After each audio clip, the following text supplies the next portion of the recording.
আজকে আমরা শিখবো আরবি ভাষা। আমাদের জন্য খুবই গুরুত্বপূর্ণ, আমরা যারা নতুন তাদের জন্য খুবই ইম্পর্টেন্ট। তাই বন্ধুরা ভিডিওটা না টেনে শেষ পর্যন্ত দেখবে। কথা বলবো না, আরবি ভাষা শুরু করা যাক। হচ্ছে তুমি কখন অফিসে আসবে। তুমি কখন অফিসে আসবে আরবিতে বলে ইনতামিতাইজি মাকতব। এখানে ইনতা অর্থ হচ্ছে তুমি, মিতা অর্থ হচ্ছে কখন বা কবে। ইনতামিতা তুমি কখন, হিজি অর্থ হচ্ছে আসা বা আসবে, মাকতব বা মক্তব অর্থ হচ্ছে অফিস। এই যে মাকতব অফিসে আসবে। তাহলে আমরা শিখলাম ইনতামিতাইজি মাকতব অর্থ হচ্ছে তুমি কখন অফিসে আসবে বা তুমি কবে অফিসে আসবে। ইনতামিতাইজি গুরফা অর্থ হচ্ছে তুমি কখন আসবে রুমে। তুমি কখন আসবে রুমে আরবিতে বলে ইনতামিতাইজি গুরফা। এখানে ইনতা অর্থ হচ্ছে তুমি, মিতা অর্থ হচ্ছে কখন বা কবে, হিজি অর্থ হচ্ছে আসা বা আসবে, মিতাইজি কখন আসবে বা কবে আসবে, গুরফা অর্থ হচ্ছে রুম। তাহলে আমরা শিখলাম ইনতামিতাইজি গুরফা অর্থ হচ্ছে তুমি কখন আসবে রুমে বা তুমি কবে আসো রুমে। আনা মাইজি গুরফা অর্থ হচ্ছে আমি আসবো না রুমে। আমি আসবো না রুমে আরবিতে বলে আনা মাইজি গুরফা। এখানে আনা অর্থ হচ্ছে আমি, মাই অর্থ হচ্ছে না বা নাই, হিজি অর্থ হচ্ছে আসা বা আসো। মাইজি আসবো না বা আসে নাই, গুরফা অর্থ হচ্ছে রুমে। তাহলে আমরা শিখলাম আনা মাইজি গুরফা অর্থ হচ্ছে আমি আসবো না রুমে। ইনতা কেফ মালুম অর্থ হচ্ছে তুমি কিভাবে জানো। তুমি কিভাবে জানো আরবিতে বলে ইনতা কেফ মালুম। এখানে ইনতা অর্থ হচ্ছে তুমি, কেফ অর্থ হচ্ছে কিভাবে বা কেমনে, মালুম অর্থ হচ্ছে জানা বা বুঝা। তাহলে আমরা শিখলাম ইনতা কেফ মালুম অর্থ হচ্ছে তুমি কিভাবে জানো। লেশ ইনতা কালাম হাদা অর্থ হচ্ছে তুমি এ কথা বললে কেন। তুমি এ কথা বললে কেন আরবিতে বলে লেশ ইনতা কালাম হাদা। এখানে লেশ অর্থ হচ্ছে কেন বা কেন, ইনতা ইনতা অর্থ হচ্ছে তুমি, লেশ ইনতা তুমি কেন, কালাম অর্থ হচ্ছে কথা বলা, হাদা অর্থ হচ্ছে এটা বাইয়ে, কালাম হাদা এ কথা বললে। তাহলে আমরা শিখলাম লেশ ইনতা কালাম হাদা অর্থ হচ্ছে তুমি এ কথা বললে কেন। আলিন ওয়াইন মজুদ ইনতা অর্থ হচ্ছে এখন তুমি কোথায় আসো। এখন তুমি কোথায় আসো আরবিতে বলে আলিন ওয়াইন মজুদ ইনতা। এখানে আলিন বা দাহিন অর্থ হচ্ছে এখন, ওয়াইন অর্থ হচ্ছে কোথায়। আলিন ওয়াইন এখন কোথায়, মজুদ অর্থ হচ্ছে আসো, ইনতা অর্থ হচ্ছে তুমি, মজুদ ইনতা তুমি আসো। তাহলে আমরা শিখলাম আলিন ওয়াইন মজুদ ইনতা অর্থ হচ্ছে এখন তুমি কোথায় আসো। আনাফি তাবান শাইয়া অর্থ হচ্ছে আমি একটু অসুস্থ আছি। আমি একটু অসুস্থ আছি আরবিতে বলে আনাফি তাবান শাইয়া। এখানে আন অর্থ হচ্ছে আমি, ফি অর্থ আছে, আনাফি আমি আছি, তাবান অর্থ হচ্ছে অসুস্থ বা দুর্বল, শাইয়া অর্থ হচ্ছে একটু বা কিছু, তাবান শাইয়া একটু অসুস্থ।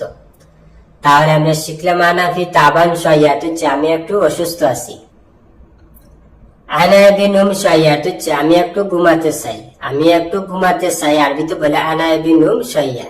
এখানে আন অর্থ হচ্ছে আমি, এবি অর্থ হচ্ছে চাও বা চাই, নুম অর্থ হচ্ছে ঘুম, শাইয়া অর্থ হচ্ছে একটু বা কিছু, নুম শাইয়া একটু ঘুমাতে। তাহলে আমরা শিখলাম আনা বিনুম শাইয়া অর্থ হচ্ছে আমি একটু ঘুমাতে চাই। শুনো কালাম ফি অর্থ হচ্ছে কি কথা আছে। কি কথা আছে আরবিতে বলে শুনো কালাম ফি। এখানে শুনো অর্থ হচ্ছে কি, বা ইয়েস অর্থ হচ্ছে কি, কালাম অর্থ হচ্ছে কথা, ফি অর্থ আছে। তাহলে আমরা শিখলাম শুনো কালাম ফি বা ইয়েস কালাম ফি অর্থ হচ্ছে কি কথা আছে। হুয়া নফর মুজেন অর্থ হচ্ছে সে লোক ভালো না। সে লোক ভালো না আরবিতে বলে হুয়া নফর মুজেন। এখানে হুয়া অর্থ হচ্ছে সে, নফর অর্থ হচ্ছে লোক, হুয়া নফর সে লোক, মু অর্থ হচ্ছে না, জেন অর্থ হচ্ছে ভালো, মুজেন অর্থ হচ্ছে ভালো না, বা মু কয়েস অর্থ হচ্ছে ভালো না। তাহলে আমরা শিখলাম হুয়া নফর মুজেন অর্থ হচ্ছে সে লোক ভালো না। আলিন কালাম মাহফি অর্থ হচ্ছে এখন কথা নেই। এখন কথা নেই আরবিতে বলে আলিন কালাম মাহফি। এখানে আলিন অর্থ হচ্ছে এখন, কালাম অর্থ হচ্ছে কথা, মাহফি অর্থ হচ্ছে না বা নেই। তাহলে আমরা শিখলাম আলিন কালাম মাহফি অর্থ হচ্ছে এখন কথা নেই। হিনি তাৎকিন মামনু অর্থ হচ্ছে এখানে ধূমপান করা নিষেধ। এখানে ধূমপান করা নিষেধ আরবিতে বলে হিনি তাৎকিন মামনু। এখানে হিনি বা হেনা বা হিনি এর অর্থ হচ্ছে এখানে, তাৎকিন অর্থ হচ্ছে ধূমপান করা, মামনু বা মমনু অর্থ হচ্ছে নিষেধ। তাহলে আমরা শিখলাম হিনি তাৎকিন মামনু অর্থ হচ্ছে এখানে ধূমপান করা নিষেধ।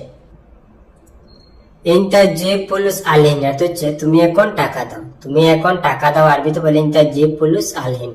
এখানে ইনতা অর্থ হচ্ছে তুমি, জিব অর্থ হচ্ছে দাও বা নিয়ে আসো, পুলুস অর্থ হচ্ছে টাকা, আলহিন বা দাহিন অর্থ হচ্ছে এখন, পুলুস আলহিন এখন টাকা। তাহলে আমরা শিখলাম ইনতা জি পুলুস আলহিন অর্থ হচ্ছে তুমি এখন টাকা দাও, বা ইনতা আতি পুলুস আলহিন তুমি এখন টাকা দাও।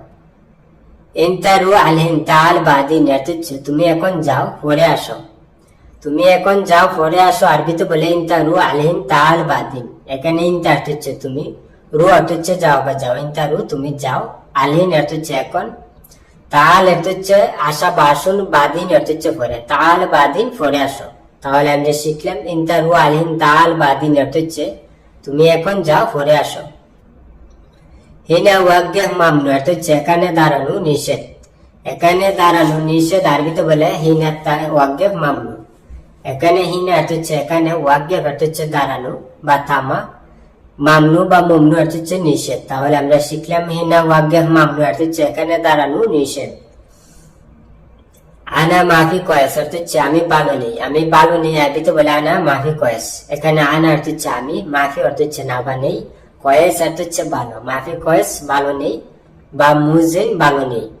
তাহলে আমরা শিখলাম আনা মাফি কয়েস অর্থ হচ্ছে আমি ভালো নেই।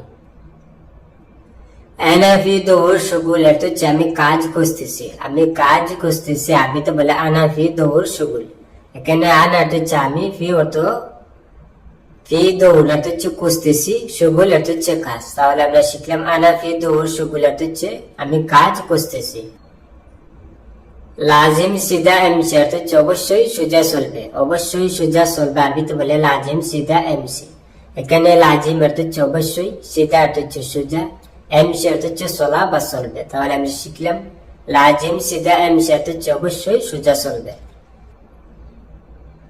আকিদ হুয়া শিল অর্থ হচ্ছে নিশ্চিত সে নিয়েছে, নিশ্চিত সে নিয়েছে আরবিতে বলে আকিদ হুয়া শিল। এখানে আকিদ অর্থ হচ্ছে নিশ্চিত, হুয়া অর্থ হচ্ছে সে বা তিনি, শিল অর্থ হচ্ছে নেওয়া বা উঠানো।